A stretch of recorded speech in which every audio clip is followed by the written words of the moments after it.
Баршаңызға да қайырлы күн достар. Менің арнама қош келдіңіздер. Сіздермен бірге Рима. Бүгін сіздерге үйде бар заттармен жасалатын өте дәмді, үлпілдек, жұмсақ болып шығатын бауырсақтың рецебімен бөлісетін боламын. Видеоның соңына дейін қарап, менің арнама тіркеліп кетуді ұмытпаңыздар.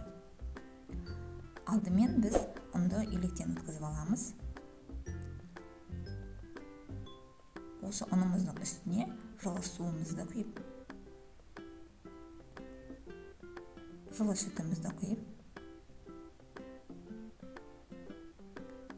және де қантымызды,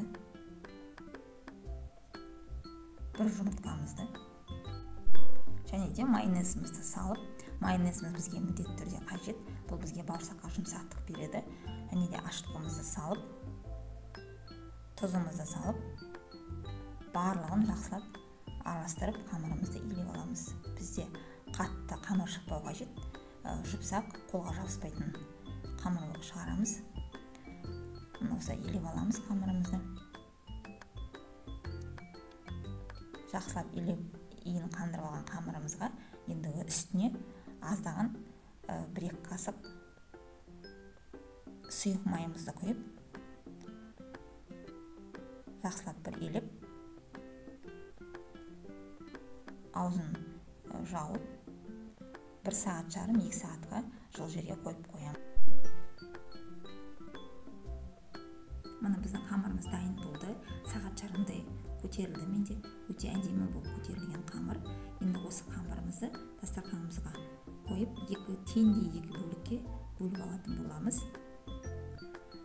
Осы рецептің толық нұсқасын видео описаниеда қалдыратын боламын. Ендігі осы 2 бөлікке бөліп, қамырымызды дөңгелектеп аламыз. Бізге жайғанда дөңгелек әдемі болып жайылу үшін жан-жағынан, 4 жағынан бірдей елеп отырып, дөңгелек қамырды жайып алатын боламыз. Қатты жұқа қалмаймыз, орташа қалыңдықта болу қажет біздікі. Мына осы жайып алдық, дастарханымызға жабысып қалмас үшін осылай көтеріңкіреп жіберіңіздер. Ендігі осы қамырымызды арнайы осындай стаканчик болсын, или арнайы осындай нелермен дөңгелектеп кесіп алсаңыздар болады. Мына біздің осылай кесіп алдық, қалыңдығы осындай болу қажет. Енді осы біздің бауырсақтарымызды ана дастарханға қойып, бетін жауып, 15 минутта бөлме температурасында қалдыратын боламыз. Сонда біздің бауырсақтарымыз жақсы көтеріліп, әдемі пісетін болады. Енді мына қызып тұрған майымызға осы бауырсақтарымызды салып, барлығын қызартып, толықтай пісіріп аламыз. Отымыз қатты болмау қажет, орташа отта пісіреміз. Мына біздің әдемі бауырсақтарымыз дайын болды. Өте әдемі, үлпілдегі жұмсақ бауырсақтарымыз. Тапсырыс жасасаңыздар да болады. Мына басқанда да қайтып келіп орнына келеді. Осы бауырсақ жасап көріңіздер, сіздердің қолыңыздан шығады деген ойдамын. Отбасыларыңызға, қонақтарыңызға ұнайды деген сенімдемін. Сіздермен болған Рима. Арнама тіркелуді ұмытпаңыздар. Баршаңызға да көп рахмет.